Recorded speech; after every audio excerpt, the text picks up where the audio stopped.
Okay, friends, as mentioned, today is the 100th episode of Battletech Solaris Nights. It includes the prequel episodes where we had 10 gladiators. Some people don't consider I don't get it. Some people don't consider those. They just start from true season 1, and skip the prequel stuff. What can I say? I told you I wasn't going to do anything special for the 100th episode, and I'm not. This isn't my first show to make it to 100. I think it's either my third or fourth. What we got here? Well, obviously a time of total warfare. I don't think Winter's Edge quite made it that far. Maybe it's just a time of total warfare. Maybe it's just the second one. I don't know. Doesn't matter. Once you've got the first 100 under your belt, the second 100 comes a lot easier. Like the opening scene of Casino Royale. We're here for Karl delVillar versus the man known as Peacock. Karl, we flash back in time to that point where I said, okay, are you guys ready for this part of the episode to end? And you guys agreed yes. And then the episode continued with your guest appearance, which made it really awkward that you pulled out an envelope inside of Cosmo's secret Capellan Confederation house, royal guards, noble guards. It came from Saya, right? The package was from Saya, but these are orders for you from the Council of the Clans, undersigned by the Lore Master of the Clans and the Lore Master of the Ghost Bears, indicating that you are to, in support of the Crusader beliefs, join all of the clans, the Crusader clans represented here on Solaris, over the next few weeks in preparing for a bidding for a Bachal to take joint command of all clan forces and eliminate the Bloodhouse traitor known as Seth. That his puppetry of the Kabrinsky blood name will no longer be tolerated, and that it is expected that you will bid against the top Crusader on planet, Saya Jade Falcon. Now we teleport several weeks into the future. Saya is dead. That doesn't mean that your duty to destroy Apex Dragons by killing through them to get Seth is done. Vimy will be bidding into it, as will several other clansmen from the Nova Cats, from the Coyotes, from the Hell's Horses. All of them will be present. And so what's going to happen is you're going to all get into a room together and say, well, here's what my clan can bring. And then you're going to say, well, we don't need that, and we don't need that, and we don't need that. So with these forces, I think I can win. And you are expected to do your best to uphold the Ghost Bears. Honoring this. Whoever wins the bidding gets first crack at trying to kill Seth. And they can call down up to the forces of the second to last person who bid. So like if your bid wins, the person who bid before you, the guy that you defeated, you can call down whatever forces they had bid. So maybe you were like, all right, I'm going to remove one battle mech, right? So you'd get that battle mech to throw back into the fight just in case. It'd be considered less honorable, but it's super unhonorable to lose. So bidding for the cut down is a very complicated strategy that involves both military force and honor. Now, it should be noted that there is no prejudice against Apex Dragons in this bidding process. What they want is not Apex Dragons. It's just that Apex Dragons will stand in the way of killing Seth. Correct. Now, the clans have clearly presupposed that you will stand on the Crusader side, which may or may not be true, but you are expected to show up and bid. Whether you win or not is of little consequence. It'd be nice if you won from their point of view, from the Ghost Bear point of view. But if you don't, nobody's going to be like, you're fired. Also, you're dead.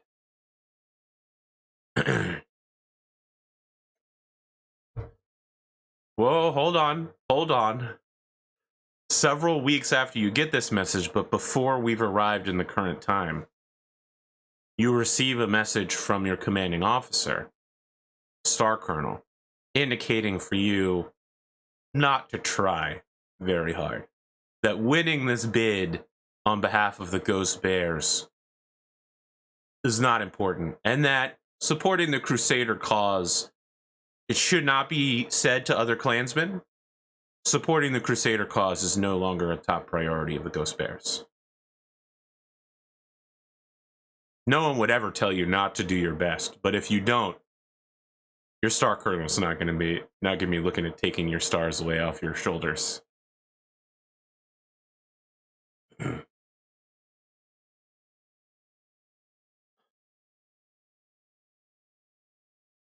Now, this bidding is not today. It will not be for some time. I would say it will occur slightly before the final mission of the season where we get everybody together. Who knows? Technically, if you really wanted to get spicy, Kane, you could win the bidding and fight everybody else. Command the clan forces on planet. Yeah, it would be.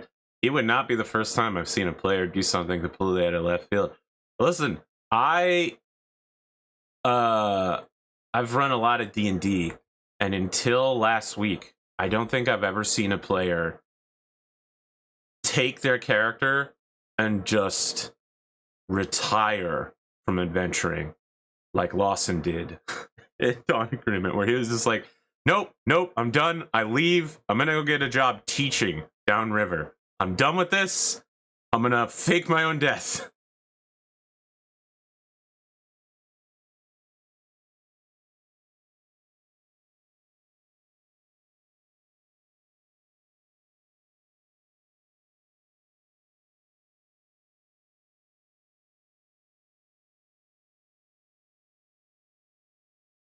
So there's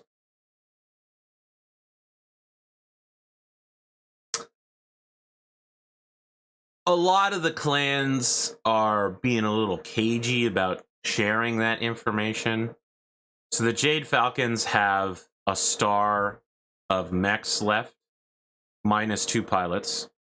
They previously claimed to have 2 stars of mech, but what they didn't reveal is that one of those stars was just Saya's spare mechs. Since she'd received so many gifts or had won them, it was literally just her, like, closet, essentially. It does have 2 stars of elementals, which means 50 elementals, which is quite a few people. Vimy is gaining more bondsmen all the time, and it's not clear which ones he boosts up to being warriors and which ones he's just keeping around to keep around. Technically, he is the only, like, warrior on planet, but he's got a lot of bondsmen that at any time he could just unleash and just be like, all right, well, I've got 10 mech warriors now. Does he have the mechs? Not yet, but he could. I mean, he's a diamond shark. You never really know what they're going to do. So, again, he doesn't technically have any elementals or anything like that. But because the diamond shark, what do you call, like, trade delegation here involves merchants. The merchants have failed elementals as their security forces. So, like, security cast techs. Sorry, subcast security techs. He could technically draft them. And if he did, he would have like a dozen elementals at his command. There's a coyote warrior running around with a 100-ton, or sorry, a 95-ton Turkina, which is pretty unusual. There's Ezekiel Novacat in a Novacat, who's just, he would love to kill Seth. Like, he would bid himself and nobody else to kill Seth if he felt he could get away with it. He thinks...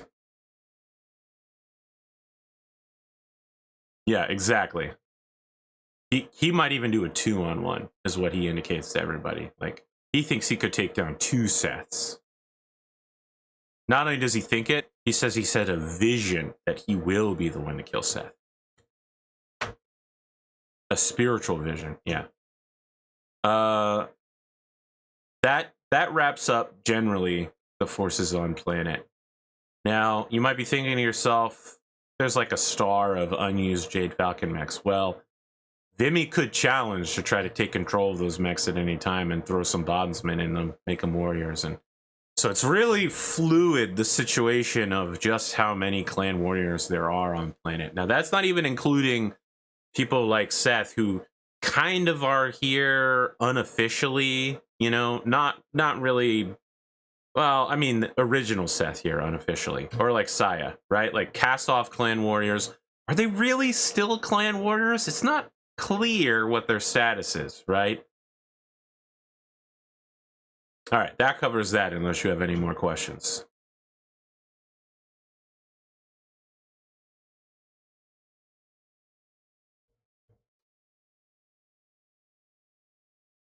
They have you. Yeah. I mean, you have a fucking dire wolf. Yeah. Exactly.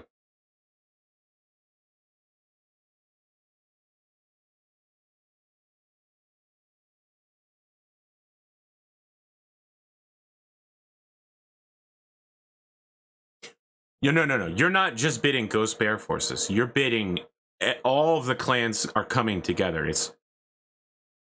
So it doesn't happen often, but it has happened before, where basically everybody says, here's my force, this is what we do. And the only times it happens are when the clans are like, okay, no one of us can do this deal. We just really need to get it done.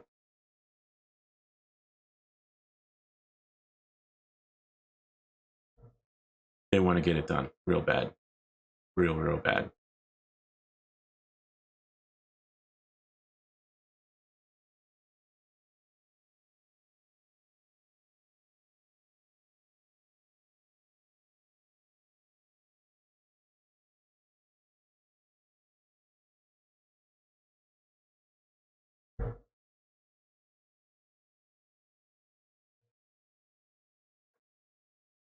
Okay. What else you got going on? You know, we spent 12 minutes talking about just that.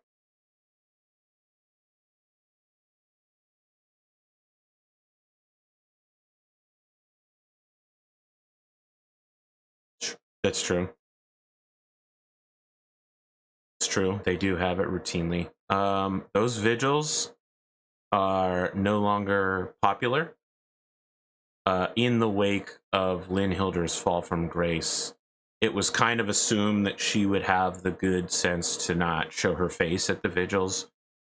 But since she's one of the people that holds them, she still comes. So other people stopped coming as a way of socially pressuring Lynn Hilder. You know, they're upset because she was friends with Saya and tried to push her peace, when it's pretty clear Saya not only needed to die, but did die. Would you like to go see those vigils? Because right now it's just like Astrid and Lane Hilder.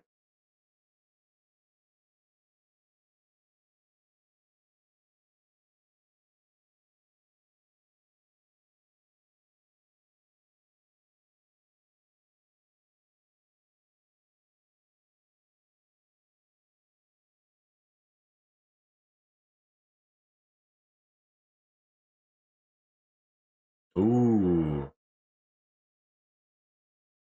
Does she have lines in the Remembrance? I think she does.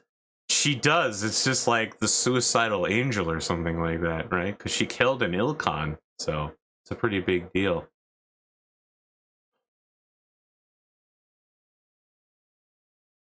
Yeah.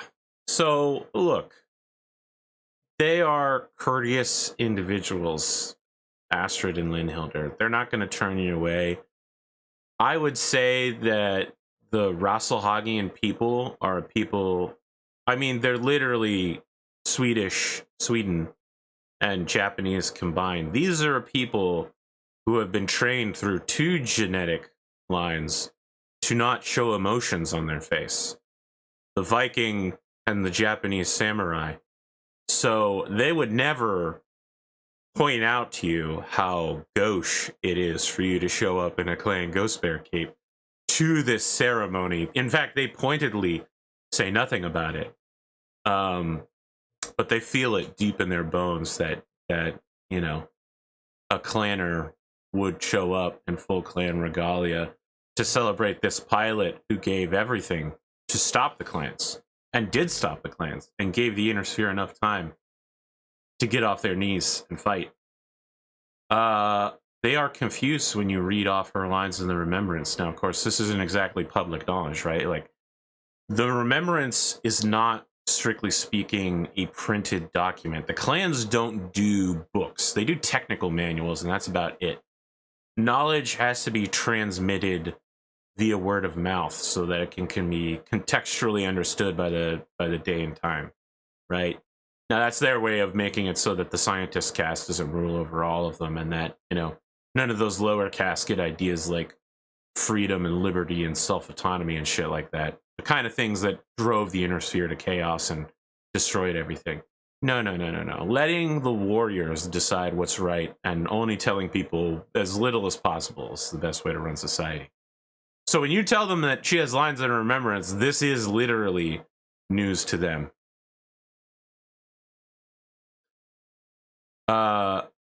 I'm now recognizing that we are 16 and a half minutes into this. Kane, we're 16 and a half minutes in. And you have been muted, but not me. Fuck! That's way too long to go back and redo all of it.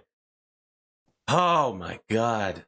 100th episode, everybody. There you go. That's the special right there. Failure to perform the most basic of duties as a host. All right.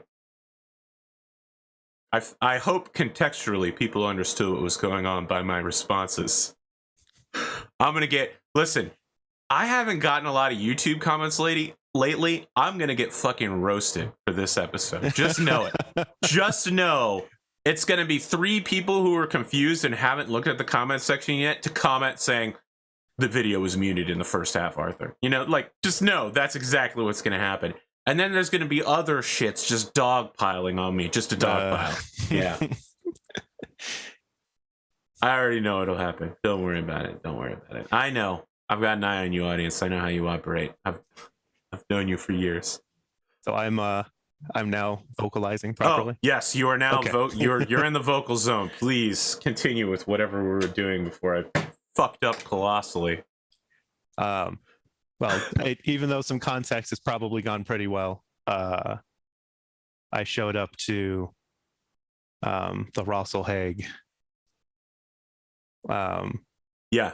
Sort of celebration or celebration. Remembrance, depending on how, you know, depending on who, where they had a piece of Terramiraborg's aerospace fighter.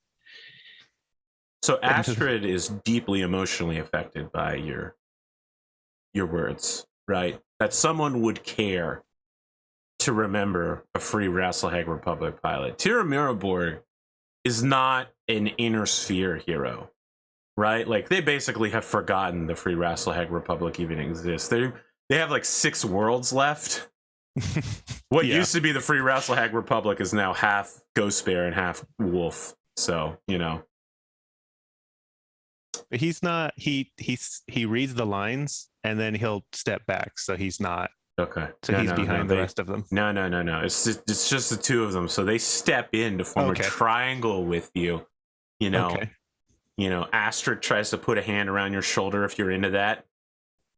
Sure. She can reach up. Yeah, it's okay.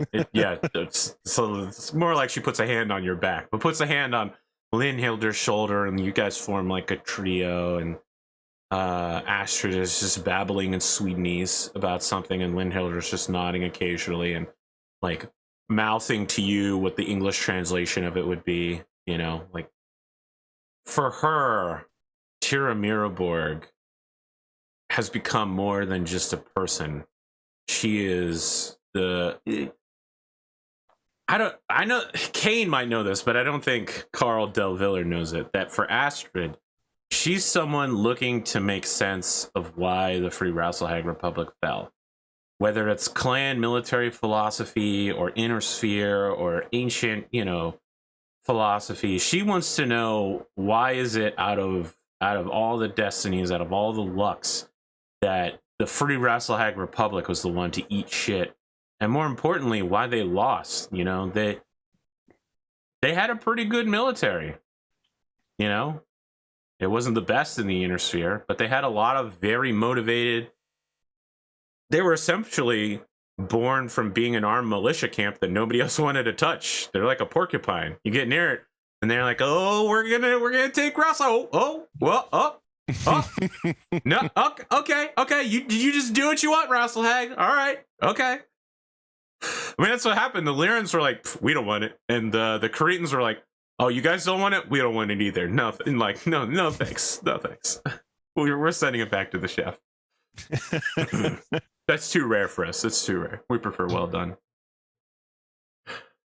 So it's a big deal for her to hear that one of her guiding heroes, someone who, there's not a lot known about Tira Miraborg, right?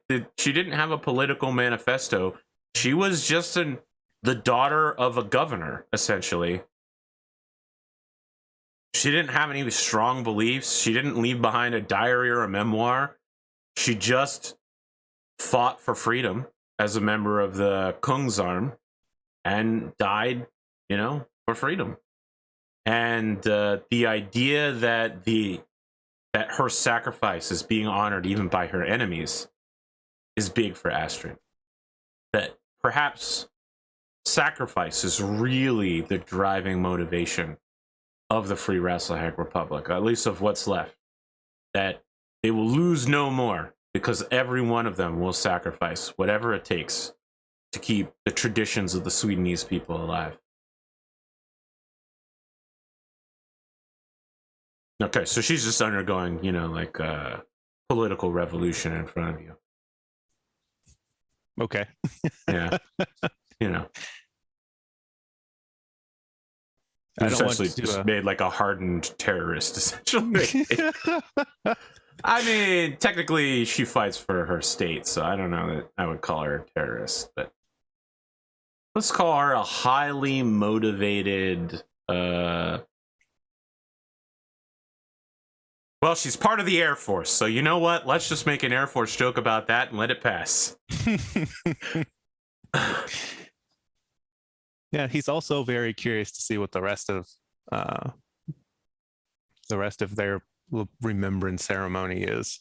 So he pays attention to what he can. It's mostly quiet contemplation on the ideas that one could give their life in service to the Rasselhag Republic, and in doing so, cause a chain of events that would lead to the salvation of humanity.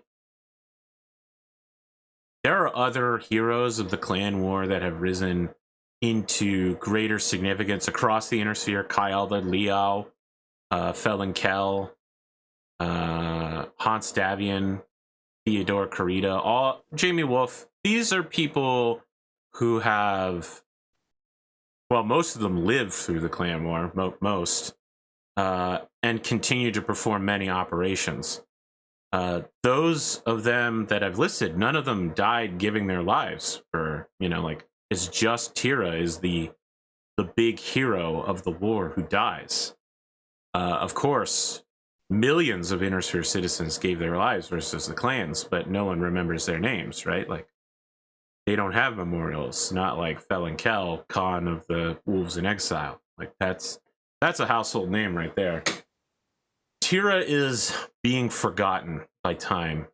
Her sacrifice, while devastatingly necessary, is one in this era of truce that is no longer looked upon as, the Inner Sphere is caught up technologically and warships are being built.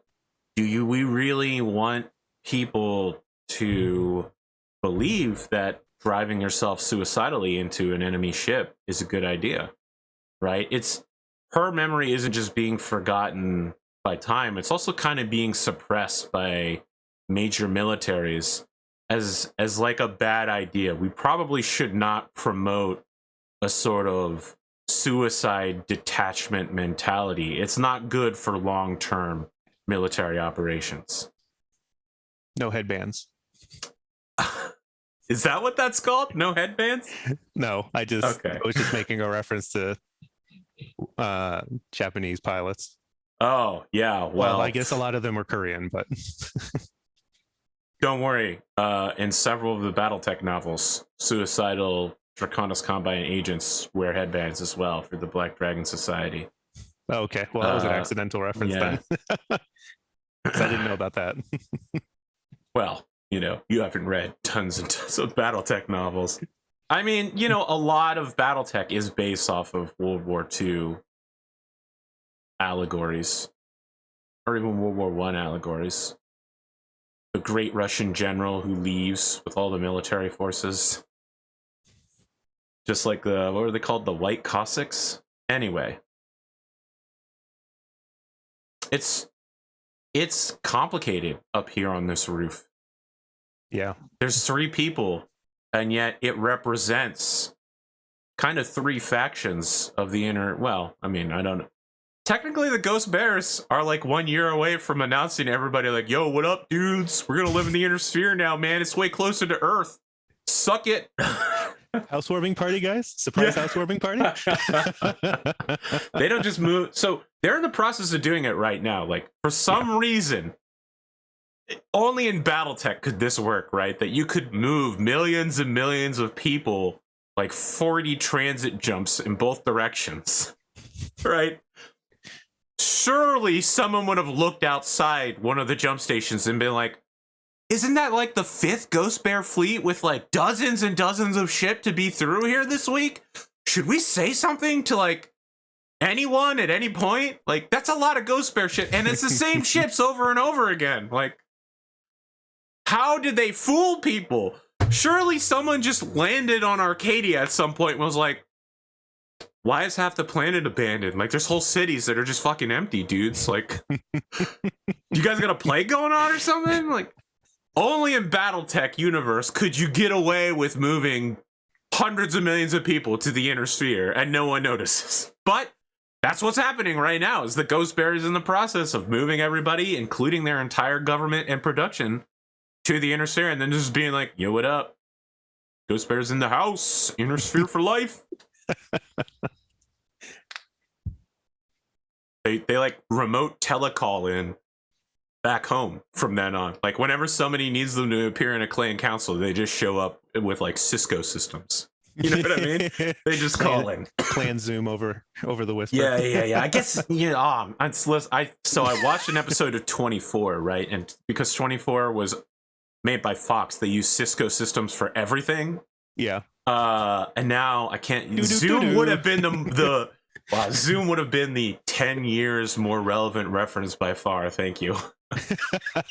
Yes, they show up over Clan Zoom. All right, so you know that's happening because you're a Ghost Bear, but they don't know that that's happening. Linhilder kind of represents this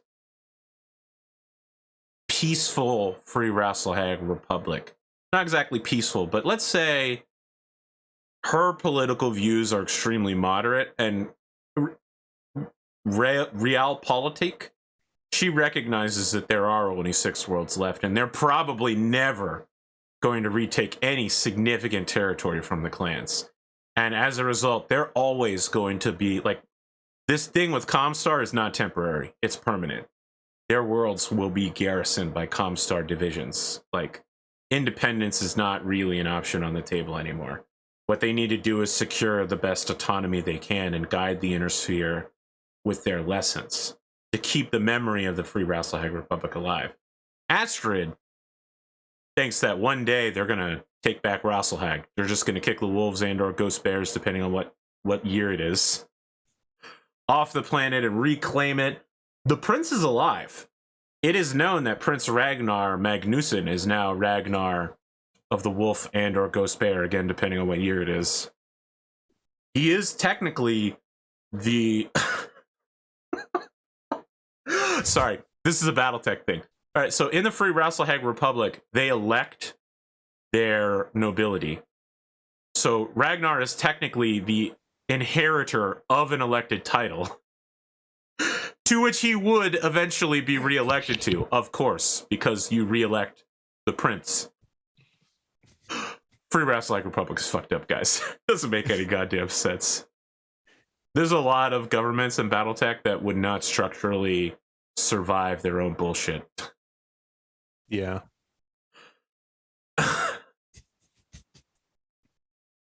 I think maybe the Lyrans might. They have several levels of government, including state and federal levels, that might survive in a real world situation. That's pretty much about it. The Draconis Combine is like, we're all socialist workers here, and we all have the best freedoms in the world, and that secret policeman over there is recording me right now, even though I'm in my own house. I can see him through the window. Long live the coordinator. I love the coordinator. All right. This moment up here is functionally awkward, but it's meaningful. Awkward but meaningful. Is there anything else you want to add to this extremely unusual situation?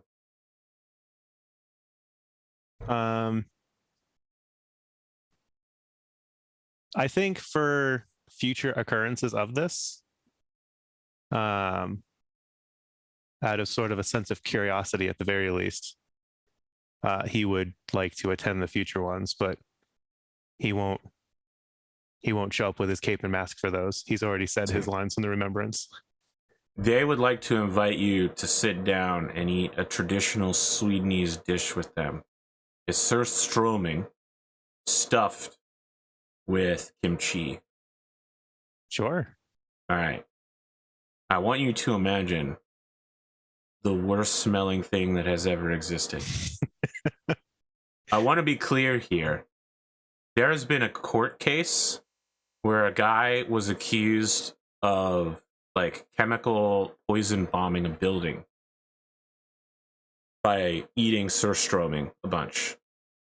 And the judge was like, I don't know that this is true. So the guy who owned the apartment building brought a can of surströmming in and made like the slightest indentation in it, barely opened it.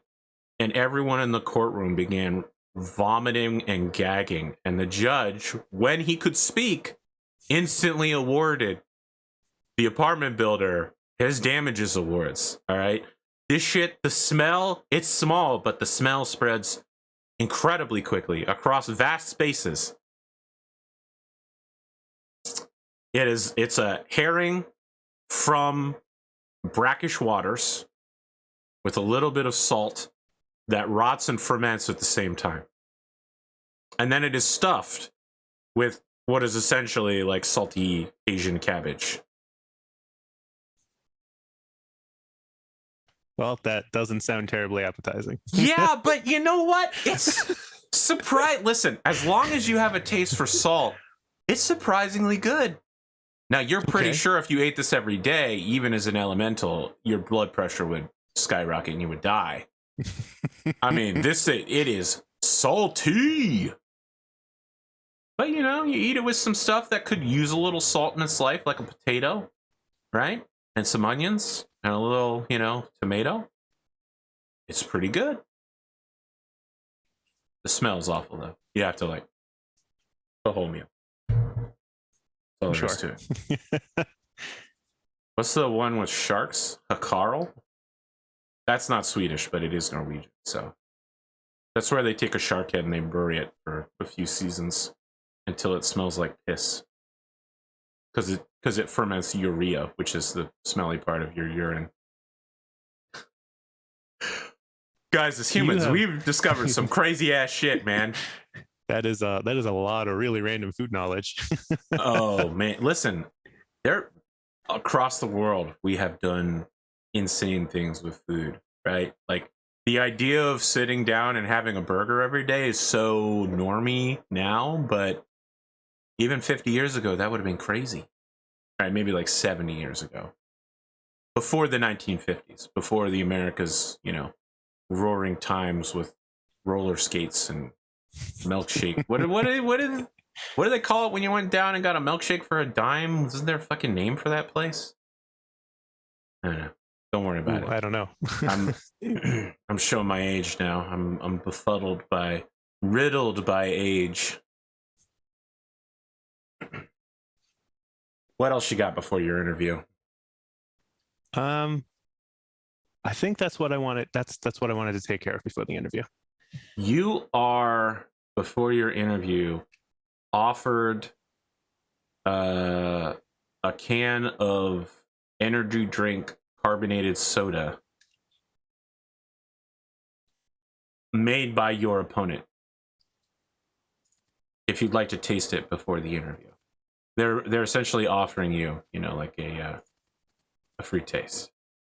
If you wanted to talk about it during the interview, it's called Butt Sweat. Okay. Taste the drip. I'll try it. Have you ever had a chilled, super large Monster Energy drink? Yes. Okay, it's that, but in the future. Okay. But instead of Monster, it's called Butt Sweat. Taste the drip.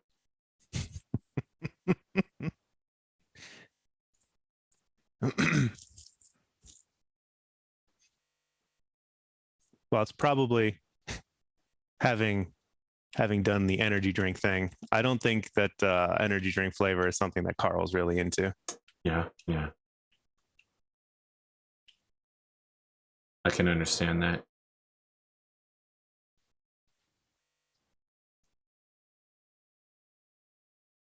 You are welcomed by William Wyndham Williamson III to what some will only describe as Solaris Nights, the number 2 mech-based Solaris show.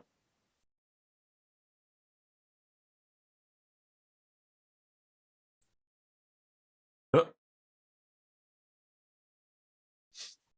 What the fuck?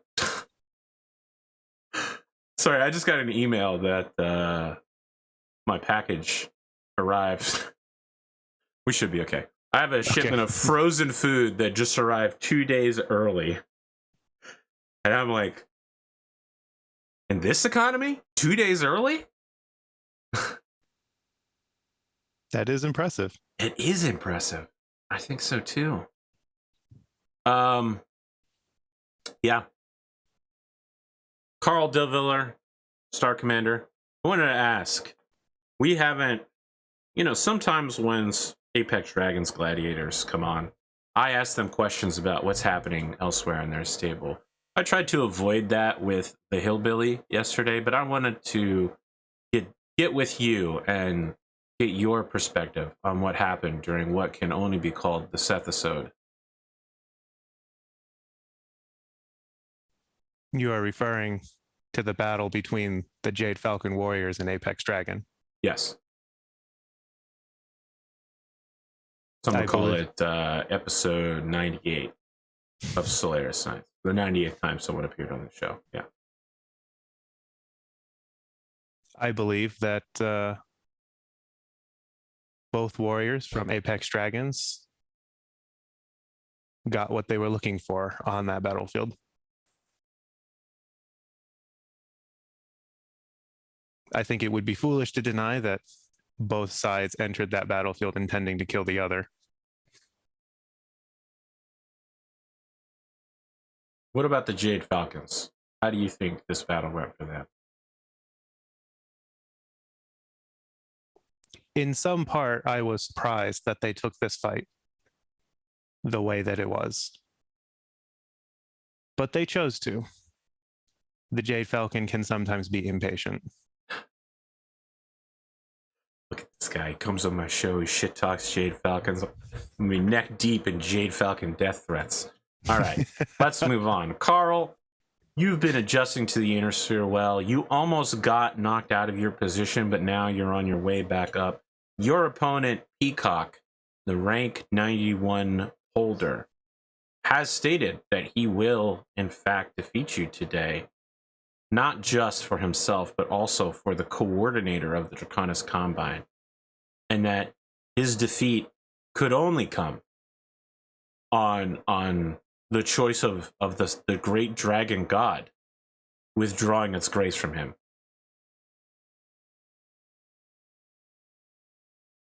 Well, I can say that when he is defeated today, it will not be because I have spoken to some great dragon. Is there? Listen, I'm not 100% on all of the clans of the clans. Is there a dragon clan? There is not a dragon clan. I don't know who named the clans or made them, but I feel like that's a real oversight. You know, the dragon is a strong mythological predator. Has a strong evocation that goes with it, you know? There are many creatures that would have made strong totems, but each totem chosen was chosen for specific traits in addition to their fierceness. I mean, it's hard to say that anything is stronger than a 6-legged battle mech foot-sized bear, the most feared of all predators from Earth. It is the ghost bear is both fearsome and patient. I recall that before humans left Terra, that there were many who feared the poisonous animals and firestorms of Australia. But what Australians feared were bears. They could imagine the horrors of a snake in their boot that could kill them instantly. But the idea of something the size of 4 men with claws the size of bananas scared them more than a tornado made of fire. It sounds that these people were wise. Hear that, Australia? You're a wise people. All 2 of you that watch this show. Now tell your friends to watch. James already did. The second one is a James friend, so, you know, what can you do? Let's talk about your strategy going into this match. Your mech seems to have a very straightforward weapons capability. Well, I have noticed that there are many battle mech designs in the inner sphere that do not appear to understand what their role on the battlefield is, and that is not something that we habitually suffer. Well, let me ask this. There are some who have commented on your mech and have pointed out, should you drop that targeting computer, you could afford yourself more space for weapons. Do you believe that the trade-off of being able to shoot better with less weapons is better than having more weapons? If I was a clan mech warrior, I would not run a targeting computer. But I recognize, as a sign of respect to the people that I am here to fight, who are supposed to be the best mech warriors in the inner sphere, that I use that computer to make up for being That's a good answer. An elemental instead of a mech warrior. In my eyes, that's a great answer. Really, I would say, rather than elemental or mech warrior, to use the clan terminology, I would simply say that you're a member of the warrior caste. I am. Surely there was a time before elementals existed when mech warriors were used for ground infantry. Therefore, it is not that unusual to hear of someone performing a multiple role. And in the inner sphere, it is very common for special operations like the Draconis Solaris strike teams or the Fox 6s to be trained in aerospace, infantry, more recently in battle armor, and also mech warrioring, to smoothly transition between all of these in order to complete a military intelligence mission. Perhaps you may be the start of a new phenotype of warrior capable of accomplishing any mission, although I hesitate to say you would not fit in an aerospace cockpit easily. There are many cockpits that I also do not fit in very easily. This one required special modifications. Well, I think we all recognize that the direwolf is very large, and the cockpit that it comes with is spacious for a cockpit. It was large enough to be able to make the modifications without any significant effect. Very well. I don't have any further questions. Do you have any statements you'd like to make? I have been looking into some of the historical records for Apex Dragons, and it has come to my attention that one of the long-standing supporters have also assisted some of the mech warriors in the stable in the past with acquiring clan salvage and assisting when it is very difficult in order to get clan hardware out here. Specifically, Tenebra's Heavy Industry Custom Creations. You're talking about THICC, THICC.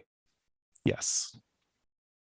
I know of their corporate logo and of the fine posterior of their CEO. You have a relationship with this company? I am new to the stable. I've been here a few weeks. I believe a relationship may begin, but they have an established one supporting the stable that I have also pledged to. And as seems to be a tradition among gladiators here, I will dedicate this victory to THICC. Very well.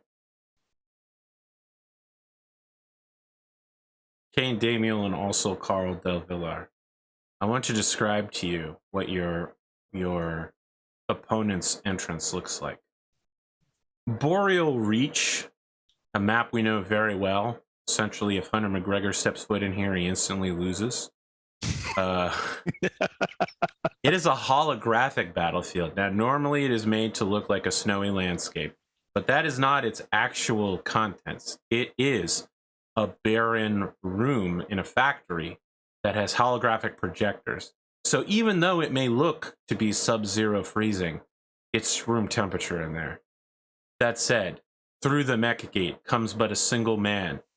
He is wearing bell-bottoms and the jean version of a fireman's jacket. It still has the safety lines sewn into it, but it's made out of jean instead. As he enters, this man is almost Greek hero-ish, perhaps 6'5", chiseled. The jacket is open, so we get a good cut of that 8-pack on the front, and also those superior pecs that he has built up over years of training. As he enters, he's doing a little shakalaka entrance. That's when it starts to get weird. He T-poses to assert dominance, and as he does, explosive bolts sewn into the shoulders of his fireman's jacket shoot the arms out.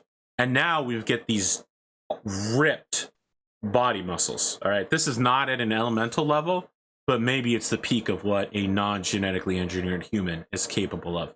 Huge veins moving over this sinew of muscle.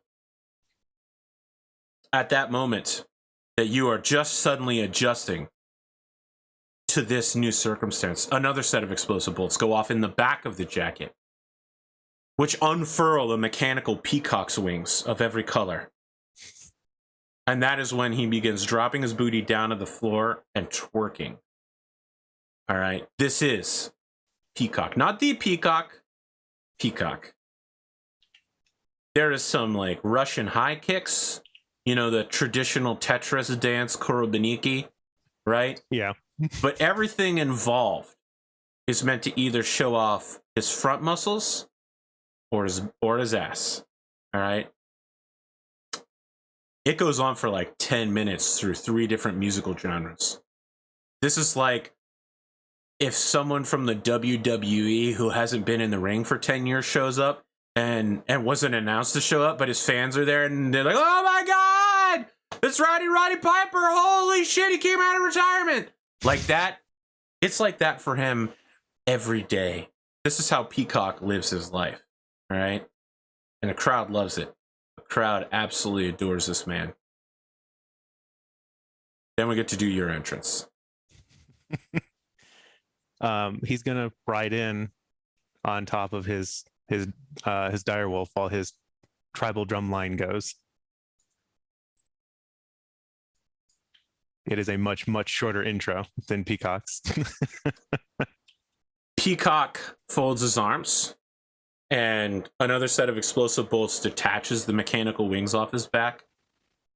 When you have finished entering, he turns his back on you, and Terroy rips his bell bottoms, stripper pants, leaving him only, now clad, jacket gone, fireman's jacket gone, no headwear, just wrestlers, spandex bottoms with the red dragon of Draconis Combine on his ass.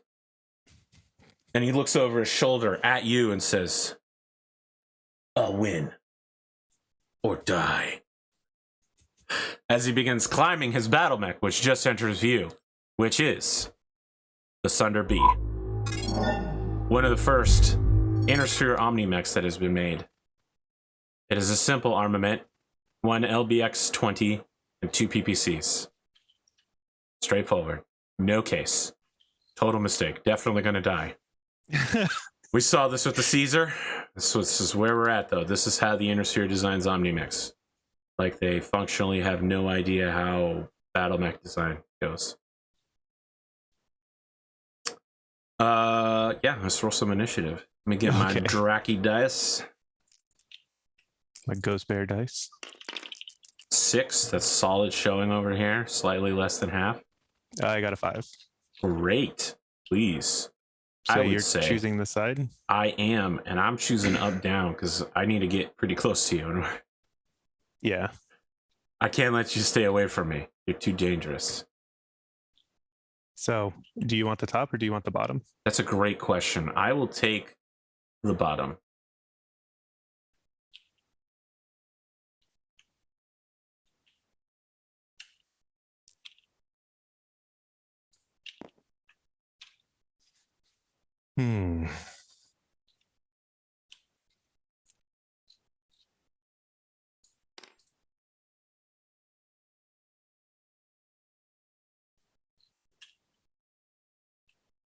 Is that my final answer? That's my final answer. Perfect. This model is too tall for me. I just want to say it. When I imagine the direwolf, I imagine it's half as tall. It's just squatting way down. You know what I mean? Like, it feels like it would be off balance if it was that high. Looking at the legs, it looks like it's like pushed up as high as it can go, not really in sort of a walking position. Yeah, I'm thinking that a wise warrior would want to lower that center of gravity. All right, let me roll for battlefield annoyances. Sector 11 gets 113. Great, that did nothing. Second battlefield annoyance. Sector 2 gets 223.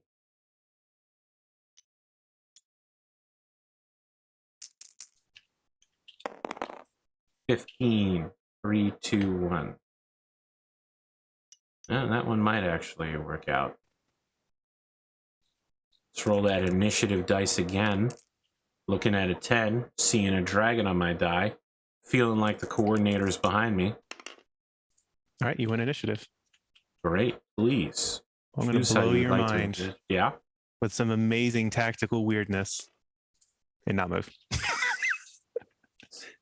That sounds like every battle tactic I've used for like the last 10 episodes.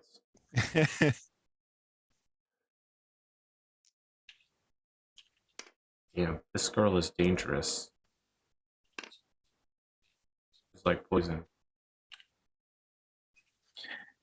Okay. 12 hexes. Perfect. 12 hexes. That's right where I want to be.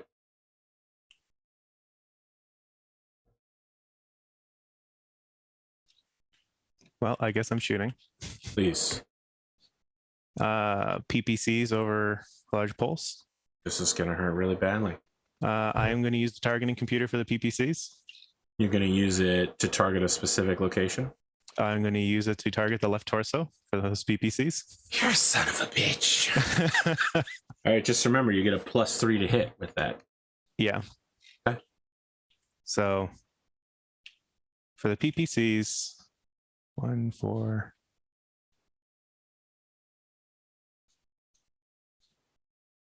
I need 8s to hit with the PPCs and 4s to hit with the large pulse lasers. Son of a bitch. Go ahead.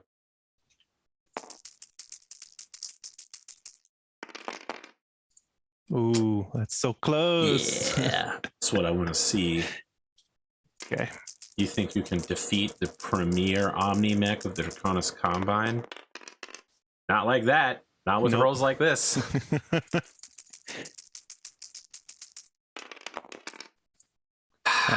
10 damage center torso. You got me.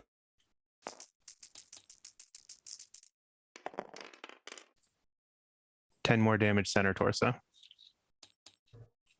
It's enough to make me check myself.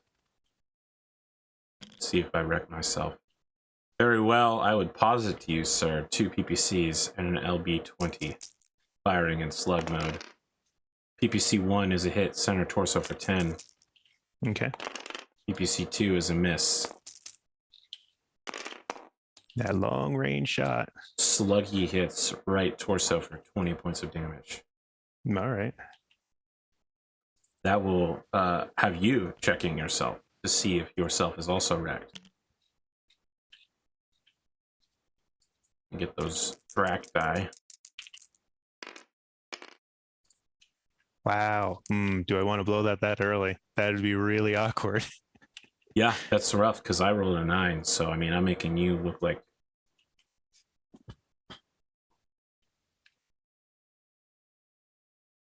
I don't know that you want to go down in a dire wolf, man. That's a lot of damage.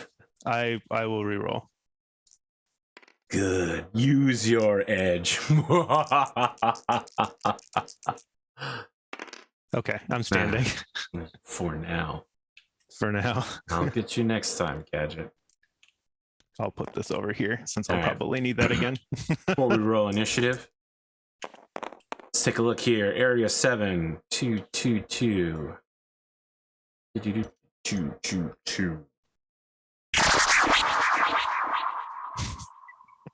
Yeah, I'm gonna listen. I'm gonna use it until it's annoying, and I'm gonna go way beyond.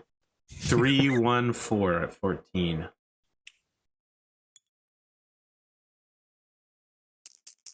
Need area 10 to not lock up.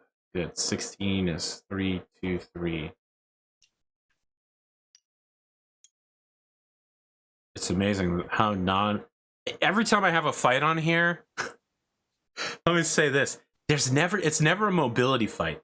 It's so rare for the battlefield changing to make a difference. Because if you had like 2 dashers fighting each other, moving 25 hexes at a time, I think that this battlefield would be a fucking nightmare.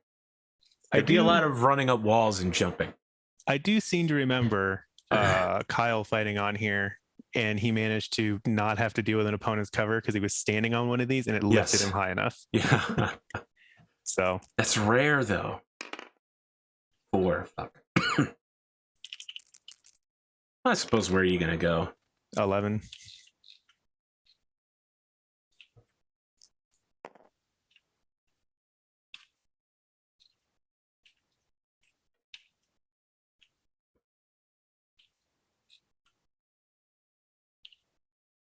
Where would you like to go, good sir?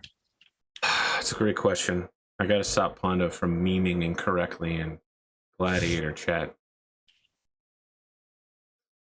What are the odds that you would move? You have jump jets, so I can't get within 2 hexes.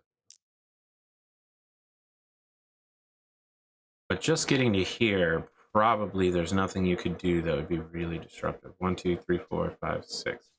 You could get a side shot on me, but in doing so, open up a side shot on you. My right side is okay, so I'm not really threatened by that. And your right side as well. You wouldn't want to do that because that would expose your damaged torso. You know, I don't have the time to galaxy brain this out. I feel strongly about this move. Go ahead. Yeah, that's kind of what I figured you do. Unless you did something drastic, I would like to keep that hit number real low. Let's speak. I'm down to 4 rounds here. So if I move 6 as it goes forward, I'm probably about 8 away from you. So now I guess because I moved in a straight line, that's the way hexes work. 6 hexes, huh? I'm at short and medium range. I'll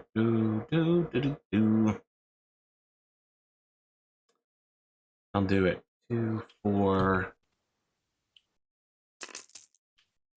Alpha striking, obviously. Center torso for 10. Ooh, that was close. Right leg for 10. And slug mode.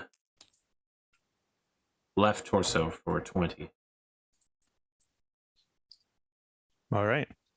Can't believe how well this thing is doing so far. I guess just AC 20s are really fucking scary, no matter what size mech you're in. Well, I make my piloting roll this time. Oh, you didn't have to do that yet, but sure. Well, I mean, you're not going to do any more damage, so I just went ahead and rolled it. You're right. I won't do any more damage. You're about to just knock me out with a head hit. I mean, I'd like to, but I can't target and computer the cockpit, so. Yeah, that is a shame, though, isn't it? I don't know if it's a shame. That'd be really silly. Let's see. Wouldn't you say the center torso is the cockpit of the mechanical part of the mech? It is. It also doesn't have your ammo bins. You could get the torso mounted cockpit. That's true. When the center of the mech dies, so do you. Yeah.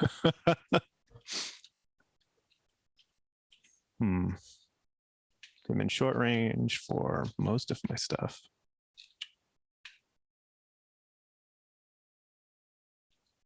I will alpha strike. Well, yeah. Because this is going to be quick and brutal. One of us is going to go fast. Yeah.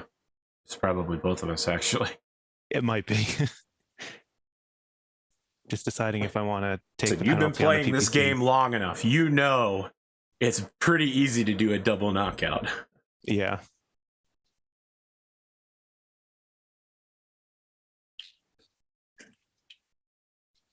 Three, 4, 5, 6. Ooh, do I want to take 6s?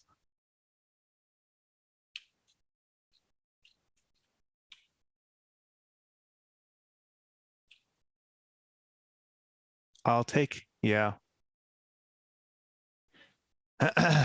I'm going to go for the left torso with targeting computer. Oh, looking to not only just do a knockout, but just kill him, I guess, outright, like with an ammo explosion. All right, let's do this. Let's do it. So that'll be the 2 PPCs and the ER medium will have that, and then all the pulse lasers can't do that. So hit me with your best shot. Fire away. Okay, so I'm going to start with the PPCs, then go to large pulse, medium pulse.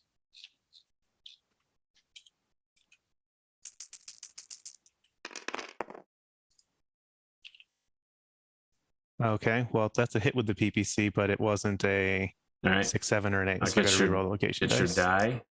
See, it ends up being a 5. So that's 15 damage right leg. All right. 15 damage left torso. Yeah, confirms. All right.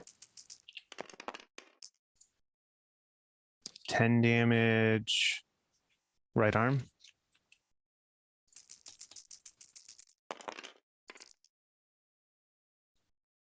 $10 damage center torso.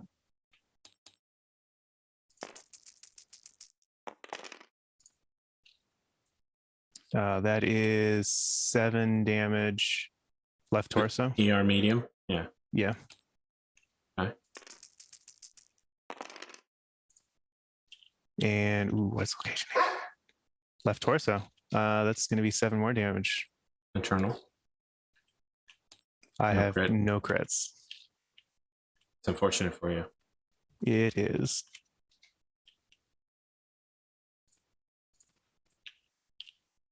And I have -1 movement point now for heat. Oh, I see. Very well. Let me make sure I'm not about to fall over. I'm not. Let's roll initiative. And I'll roll the decision dice to turn this battlefield into a disaster. Area 18, which does not exist. 1 is 331.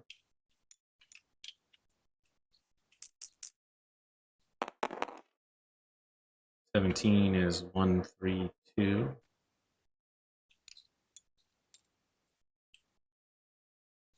Not a lot of 4s out here today. 20 doesn't exist.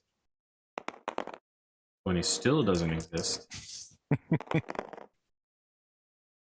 18 also doesn't. There we go. 3 with 1, 2. This is one of the ones that has. There it is. We finally got a 4. Okay. My initiative was 9.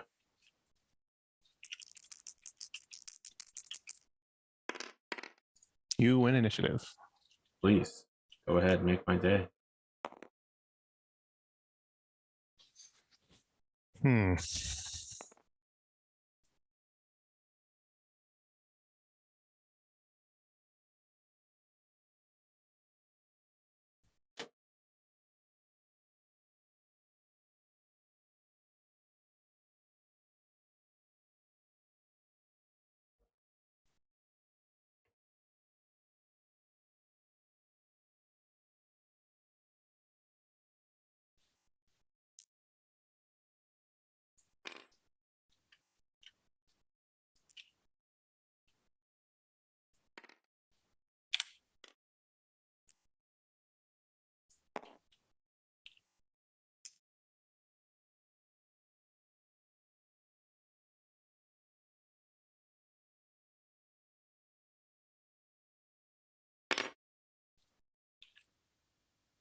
Actually, it's nothing.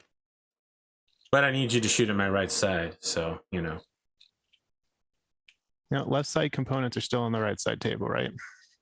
Yep. Yes, it's just so I can much more still use a difficult. targeting computer, but it'll make it a lot harder for the pulse weapons. Yeah, so for instance, you need a 9, 10, or 11 to hit things on the left side. Okay. It's a lot less probable. That said, with the targeting computer, it still becomes a 6, 7, 8. So yeah. I'm Grimdark Jameson right now. I gotta protect the left side by exposing the right. Makes sense. Please feel free to shoot at your convenience. Okay. I will use targeting computer. Target your left torso with the PPCs and the ER medium. I will alpha strike again. You not feeling a little too spicy with the movement? No? All right. It's the man who will never back down. What's heat to an elemental, right? You get tired, you'll just inject yourself with addictive narcotic combat drugs. Smear some hard gel on your face. That's the stuff.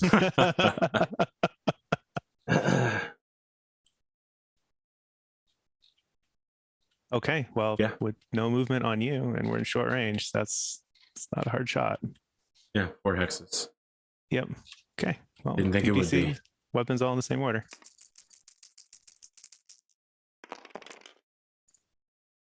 All right, I need a reroll location. All right, I'm coming over. Hold on. I'm just sold. New location is not. Fuck! That's what I wanted. 15 left torso. Okay. No critical. 3 left torso armor left. Internal armor, I should say. Structure. Structurally unsound. That's 15 more. Yeah. And that was 2 crits. Well, go ahead and roll them and then roll an additional crit. And if you hit any of the ammo bins, it's, you know, super over. 1-5. Oh, okay. I can see. So yeah, 1-5 is the LB20X.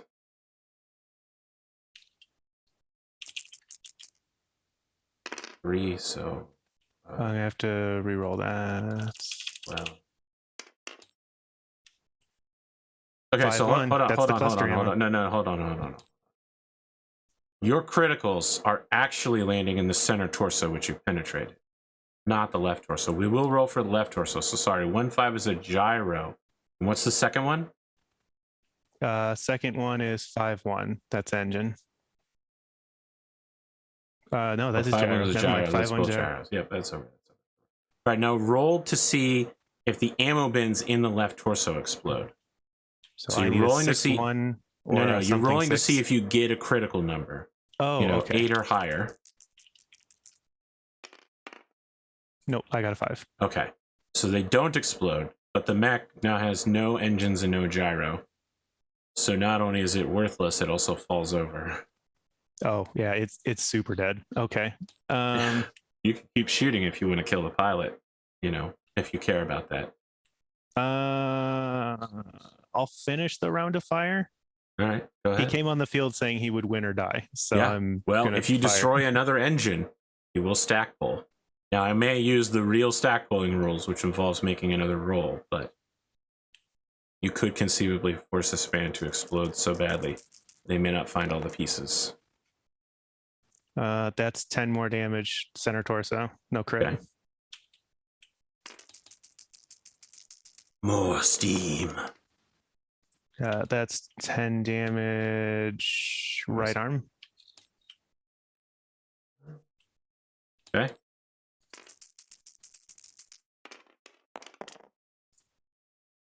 Uh, 7 damage, center torso.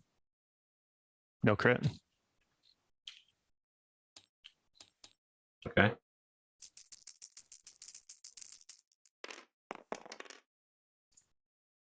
And 7 damage. Ooh, what is 12 on the right side? Okay, that is still a cockpit. 7 damage cockpit.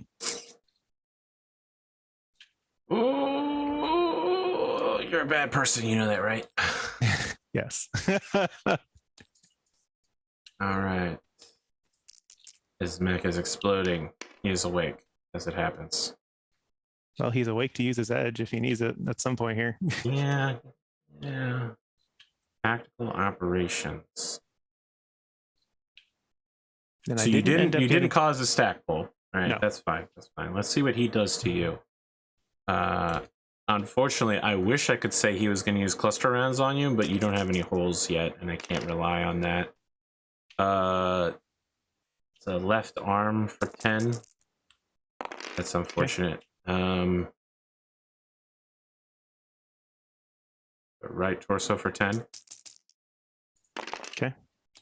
And 20 points of damage left torso, which critical? Will penetrate, but not critical. Okay. That was a big duty. Does he fall over? Yes, he can't stop himself from falling over because he doesn't have a gyro. Because of double gyro. Well, let me roll for my shutdown roll so we can get that out of the way. Since I definitely cooked myself in here. Amazing. All right, Dire Bear will require 3 wealth to repair. But it's clan, it's custom, and I took internal, so it should be 4. 4. Okay. It is a pricey boy. I manage to avoid the shutdown though. All right. So he goes down and it's catastrophically bad, right? Now the question is, does that falling damage take out that center torso and give more engine hits? He's ejecting before that happens. Okay. He's got edge. He's not going to die here. He's using that edge for sure. But let's say the engine does go, actually. There's like this glorious explosion just far enough away from you. So here's the thing. The battlefield's holographic, right? The computer isn't fast enough to keep up with the explosion. So rather than there being a shockwave of snow coming towards you, you're just like, oh god, the explosion is real. And then it's snowing into the explosion, and it's not like sizzling or fading. It's just still snowing everywhere. Like, what the fuck is going on? Hey, when did my Tafkeld marker turn back on? It's so weird. Is that it? No? All right, hold on a second. I gotta click something. What is it? Where did it come from? When did Tafkeld become a thing again? I thought Nope, that's you. There we go. All right. Slight technical problem that needed fixing. Your opponent is ashamed. The only way this defeat could have happened to a man like himself is if the Draconis Combine's great coordinator withdrew his divine grace from him. There is no booty shaking. There is no rumpus. He defeated trudges off the battlefield through fake snow. He's just swatting out of his face, but it's not real, so... He looks like a firefighter who failed to save a kitten today from a tree. But like a firefighter that would be part of like Thunder from Down Under or something. You know, like a sexy calendar firefighter. Yeah. Yeah. Karl would have it so that if he wins a match, that his tribal drum line starts up on his victory. Ooh, all right. That's pretty saucy. So you're leaving the battlefield, Mech, smoke pouring out of it from that torso hole to the drum line. Now, is your Mech dancing? We get a little dire wolf like samba going on. We got the 1-2 shuffle, or you're just, walking off the battlefield. He's gonna walk off the battlefield, but he's gonna, as it's steaming with some smoke pouring out of that hole, he's gonna walk dramatically slow off the battlefield. Dramatically slow. They don't even have to do a slow motion shot of you walking off the battlefield. You just move that slowly. Yeah, I'm moving that one hex at a time. That's really slow. Yeah. There's probably a football announcer who's just like, can you get that? Can you make it to the edge? Oh, he spent 20 minutes crawling to the edge of the map. You got there. Ladies and gentlemen.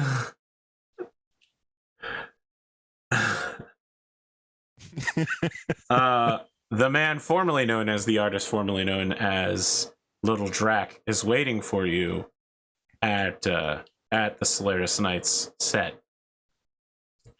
Karl delVillar, congratulations. You are now rank 91 in Class 6. You're chasing your fellows up the ladder. It's hard to tell how much of Inner Sphere culture you understand. Are you aware that you now have a spot in the Valhalla Club of the greatest mech warrior organization on this or any planet? I was unaware of this. Well, I'm sure my producer can get you a business card with the address where you can find yourself through the Hall of the Dead and into where the top 100 mech warriors of the Inner Sphere can sit and talk. Now, you claim that you are but a simple elemental man, Star Commander though you may be, but you are now recognized as one of the best mech warriors in the Inner Sphere. I will have to see this Valhalla Club. Very well. Perhaps you can go with Hunter and Kaseki. Although I dare say, given his performance and tsundere tendencies towards Seth in their recent bout, he may not wish to be seen with a clanner. Adam Kaseki has also openly spoken about killing your kind in intimate and gory detail. So perhaps maybe I should stop talking.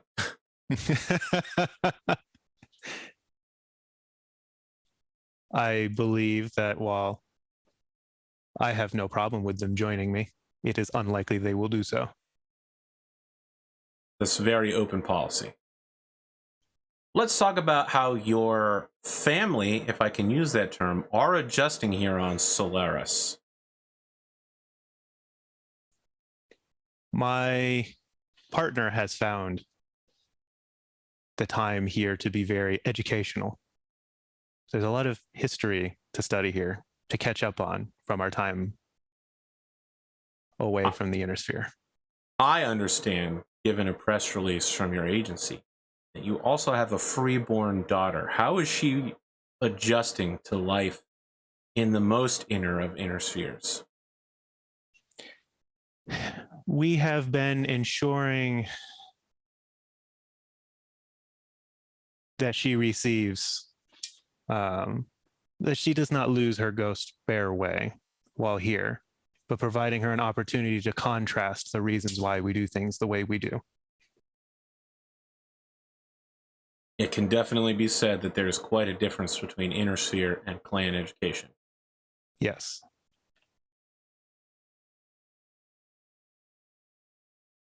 Well, are there any personal products you'd like to promote? I understand that Eat Big, Lift Big is doing quite well. I have been researching a few different chemical compositions, and I have discovered one that I believe will help some of the inner sphere citizens who are smaller of stature achieve the size that they might wish to have. And he'll reach behind him, pull out what's basically like a protein powder with all the same labels you'd expect, like enhanced with, like all those sorts of labels all over it. You're selling nutritional supplements? Yeah. Oh. I want you to know, Kane, that my opinion of Karl delVillar not only fell through the roof, but into the basement. Nutritional supplements. What's next? You're going to start a podcast? Well, it doesn't go well. I don't think so. Yours is not the only opinion. Now there's no. Listen, there is an initial surge in sales, but once people who are short begin to realize that 1 week of application of this does not, in fact, grow them to an 8-foot height, your implicit promise that they might achieve an elemental stature quickly grows sour in their minds. And they go back to having whatever supplement they normally have.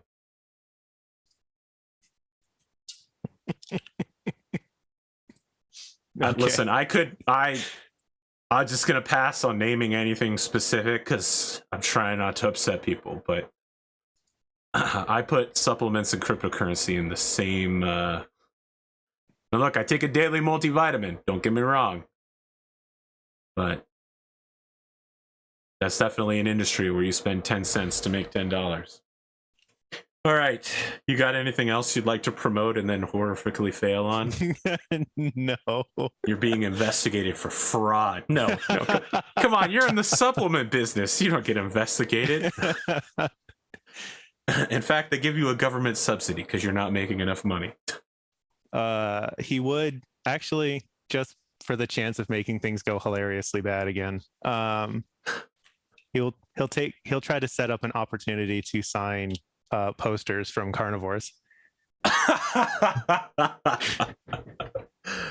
Oh, what was the other movie we were gonna make? Carnivores versus Xenomorphs. There we go. Yeah. All right. We just need our partner here to do the other franchise. Yeah. Go ahead, roll these dice. I want to see how the carnivores posters go. Come on. Holy shit. It's all tied together, right? Like you're so toxic, no one in the show business wants to meet with you. You try to talk to Hillbilly in the hall, and it's like he's learned the shadow ninjutsu. He just disappears before your eyes. You're like, what? No one wants to get their poster signed by you. In fact, people are burning your poster to show how much they don't like you. Somehow, something has been twisted. So there's some miscommunication about carnivore and your supplements. It's all being rolled together. You know, you're having your Britney moment, essentially. Okay. Yeah. It's not good for you. It's bad stuff all at once. And it's, hopefully it'll end. Not if your rolls say this dog shit, but hopefully it will end one day. Those weren't just bad. Those were like even a +2 may not have helped you. You know what I mean? Like, you needed a serious boost. Or You know what have they needed say? to not have, or have not needed, or have needed to have not needed my edge to not fall over right away and pull a Hunter McGregor. That's true. You know what they say? 'Tis better to have lifted and lost than to never have lifted at all.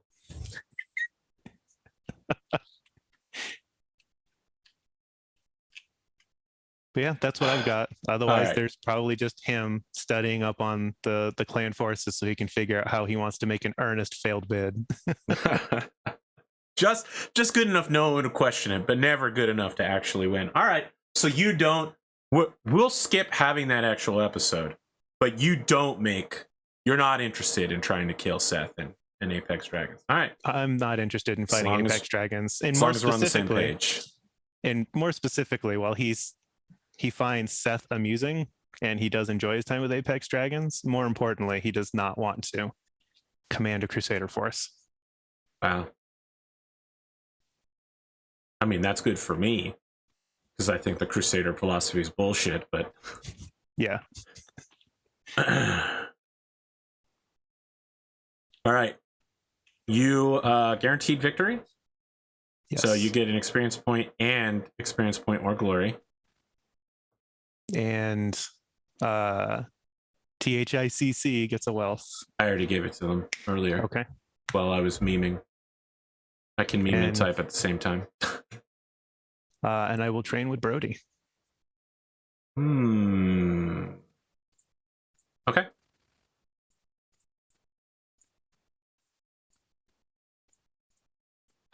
Any final thoughts then? I don't think so. Very well. I call this episode to an end. Friends, fellow gamers, the next episode will be on Saturday, so you won't get it until Sunday. So chill your shit. Actually, I gotta say, after this episode, you guys did a pretty good job of not freaking out for not having an episode for a full week, especially given what happened. But that was an eventful episode, and that was a crazy PPC shot. Yeah, there were several crazy shots. Friends, have a good time zone. Welcome to the end of episode 100.